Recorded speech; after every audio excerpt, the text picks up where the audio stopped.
This week, we're going to talk about inside the advisor's office, what people are actually concerned about. Have you ever wondered what other people talk to people like me about? Well, we have a new survey that we're going to share with you today of over 400 experienced advisors, and it reveals the biggest concerns, challenges, and financial goals. So stay tuned. Let me grab Walt, and we'll get right into it.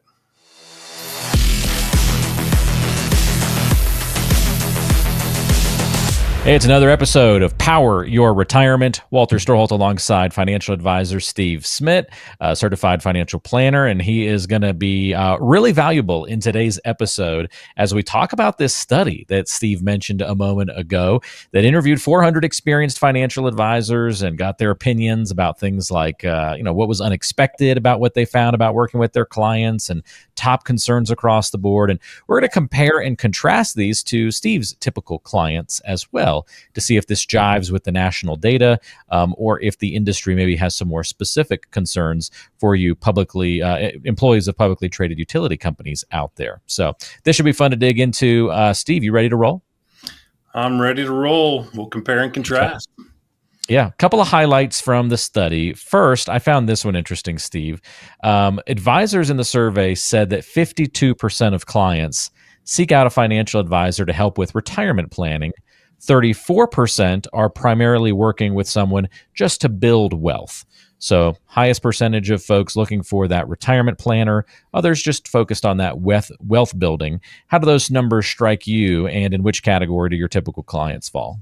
Well, I think the 52% is pretty close on ones that are seeking out a person like myself to help with retirement, because we're integrated with the 401ks, not as much on the business owner side that might be just looking to build wealth. We help them as well, but the vast majority are in that particular bucket of employees. But I would say that 52% is probably a little bit lower. And I would guess it's because of the employers that they're working for in the utilities. They really put a robust system that they make it very easy to work with an advisor. So I think our numbers are a little bit higher than that just because of the system that the employees live in. Okay. Yeah, that makes a lot of sense. Let's talk about investable assets. Okay. With over half of the surveyed financial advisors in this study, which, by the way, we'll link to in the description of today's show in case somebody wants to check it out. The average client asset minimum was $760,000. So I'm curious, do you have a minimum asset requirement for clients, Steve? And for those that you can't help with your typical planning, if that's the case, are there other ways that you can assist folks? Yes, that's a yes and no question. So it requires a little explanation. So if you're coming into our practice, the minimum is going to be $1 million. Okay. So you walk in off the street, or you find us in the yellow pages, or if that even exists anymore. Whatever version that is these days. Whatever online version of yellow pages is today, 411.com, I just remembered. So if you just walk in, it's $1 million. But we have probably, when it comes to this, the best deal that I know of out there. Because if you're an employee of one of the companies that we work with, one of the utilities that we have a relationship with and are integrated with, there's really no minimum other than being past your probationary period. We want to get in, and we want to make sure that you get off on the right foot and get invested. It's very streamlined, so we can provide that. And of course, as you get older and more assets, we get deeper into retirement planning and taxes, and it grows. The offering grows as you get more assets and you get closer towards retirement through all the stages of accumulation. But we don't have a minimum, which I would say that's probably one of the top 5 things that surprises people. It's like, I can't believe I have $50,000 in my 401k and you're willing to help us, or I have 10, or I have $1 million. Of course, those people aren't surprised when they have $1 million. But that is unique because we're really there for financial health of the employee, because that helps the employer and it helps the employee. So that is why we don't have minimums for that specific client in our practice. And again, Steve has these programs and this ability to work with employees of large publicly traded utilities for tons of different groups out there. Just to name a few: Southern California Edison, PG&E, Nevada Energy. Am I missing a couple of other big ones there, Steve? If we can just name a few that you're working with kind of across the country. Yeah, Idaho Power, Arizona Public Service, Duke Energy, Devon. A lot of big names across the country. Yeah. Yeah, that's a really key difference, because what you're going to find if you are an employee of one of these companies and you want to go just meet with a local financial advisor or somebody maybe in your town or somebody else that you hear about, a general financial advisor, let's say, they may have that $1 million minimum as an example to be able to work with, and then you may not be at that level yet. When you work with Steve and his team, that's where they can get that access level to you by working through these employer plans. It's pretty unique in the industry. As someone who's talked to a lot of financial advisors across the country over the years, this is a unique setup. And so there's a lot of power that you can take advantage of here with the systems and the models and the relationships that Steve has built with these companies. So it's pretty cool that you have that nuance, Steve, and I appreciate you highlighting that. Thanks. All right, let's get to the top concerns, because this is obviously a big portion of this study. They surveyed these advisors and they said, all right, what are your clients' top concerns? In a minute, we'll flip it, because they also asked advisors what should be your clients' top concerns. So there were two little separate questions there. First, let's talk about those top concerns. 38%, and I'll just run through the four here, Steve, said Okay. outliving their assets was their client's top concern. Okay. Number two is generating reliable income streams. That was about 31%. Future stock market crashes and preventing or guarding against them was 12.5%, number three. And healthcare costs was the top concern for about 8.5% of those folks. How do those numbers strike you? I think they're pretty right in line. The only one that I think people should be most concerned about, in just my experience, is outliving their assets, because a lot of people think it's a number. You probably remember several different companies. People walk around with a number on their head, right? Yeah. And try to sell you that it's a number, and it can be. Don't get me wrong. You can take X percent off in income, but it's really about the outliving piece is how much you're spending, just as much as how much you've accumulated. So I think people, if they frame it correctly, I think they're right. Outliving their assets is a top concern. I think that's in line there for sure. Well, it's interesting because the top advisor concerns, which is right what you were just talking about, what should be the biggest concern. Yeah. Interestingly, what you mentioned, outliving your assets, came in second. 38% of advisors saying that, which I found interesting. 38% said that should be the top concern, and 38% it was the top concern of clients. So kind of odd that those matched up. Yeah. But 54% of the advisors said that unanticipated healthcare costs should be the top concern or the most concerned item on the list. But it sounds like you're still voting for that outliving your assets being the first one. 100%. And that's just because of the client base that I served. Generally, we're just talking about the whole book of business together, and not just individuals. So the reason for that is many, not all, many of the employers that we work with, and of course the employees directly through their plans, have retirement healthcare plans.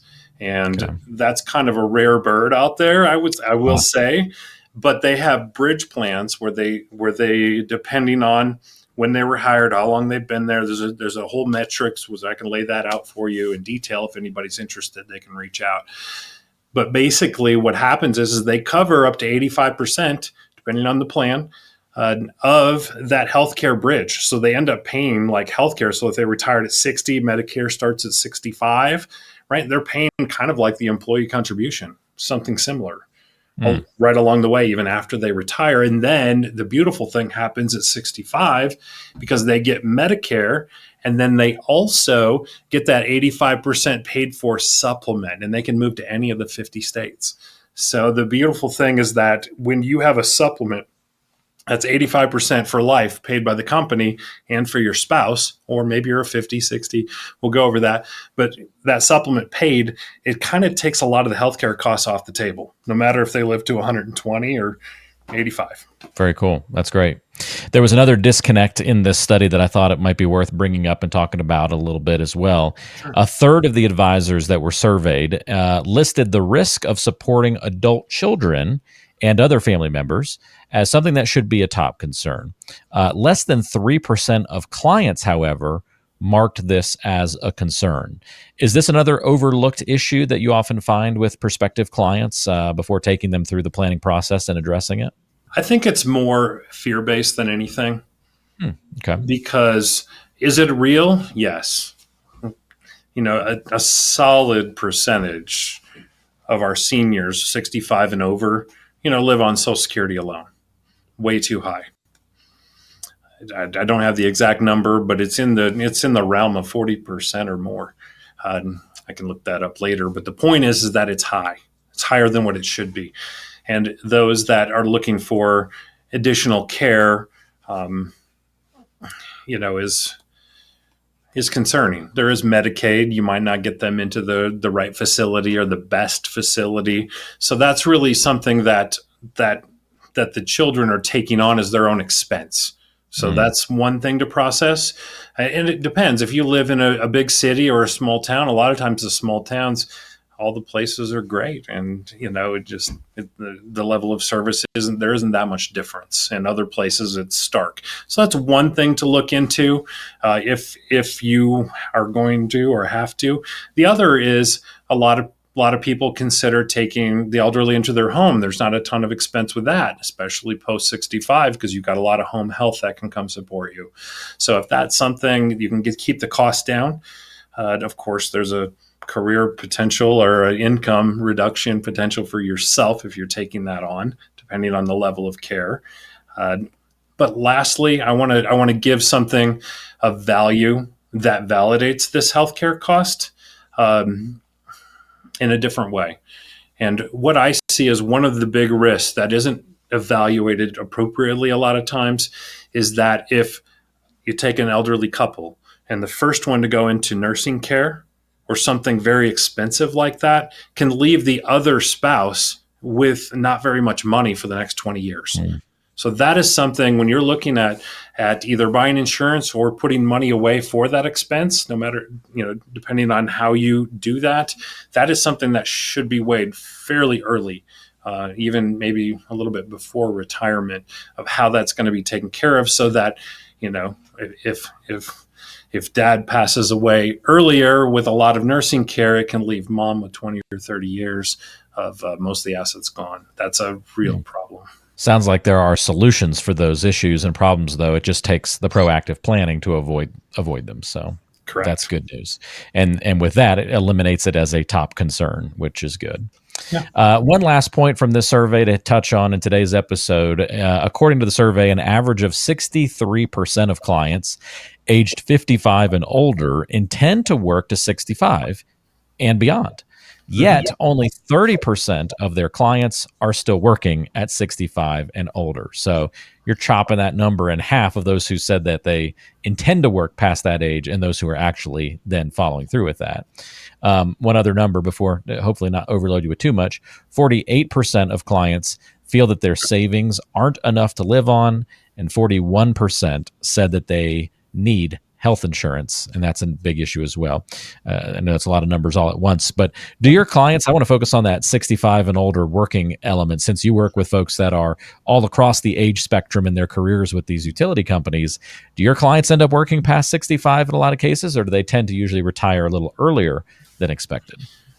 I would say it's very rare that I have a client work past 65 in a full-time income earning necessity.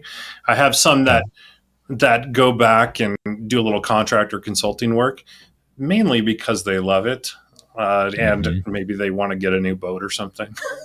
But I don't really count that, so I'll just give that caveat. Hobby funding, right? So some of those things happen along the way, but as far as hey, I'm working full time and saving for retirement, and in that accumulation stage, as we call it, very few are working post 65. In fact, if they've been there a long time, and I've been working with them for a good portion of their career, we're usually targeting 60 because that's when the retirement health benefit starts. And some need that extra little level to go to 62 to at least test the waters of Social Security. And it all depends on individual situations. But I would say, the average of people that are walking away retired and secure are right in between 60 and 62 in the people that I work with. And again, the caveat is long term. Great points. Appreciate your perspective on all the findings that were in this survey. Again, we'll link to it in the description of the show today if you want to check it out for yourself as you're watching or listening on your favorite podcasting app. Don't forget to hit like and to subscribe to the channel. If you're watching this on YouTube, it helps us out and helps the video find other people that might benefit from it. If you need direct assistance with Steve and his team, you can certainly do that by going to powerupyour401k.com. You can get a free retirement toolkit that way, which is going to walk you through all that you need to know when it comes to kind of beginning this financial planning and retirement planning process. And again, it doesn't matter how much you have saved for retirement, how old you are, if you are an employee of a large publicly traded utility, Steve has great programs in place to help you out. So learn about those nuances and details, again, by going to powerupyour401k.com. We've got that linked in the description of today's show as well, so it should be easy to find. You can get Steve's book and lots of other great information by checking that out. Steve, thanks so much for the help today, and we'll talk to you again next week. All right. Thanks, Walt. Bye, everyone. All right, take care.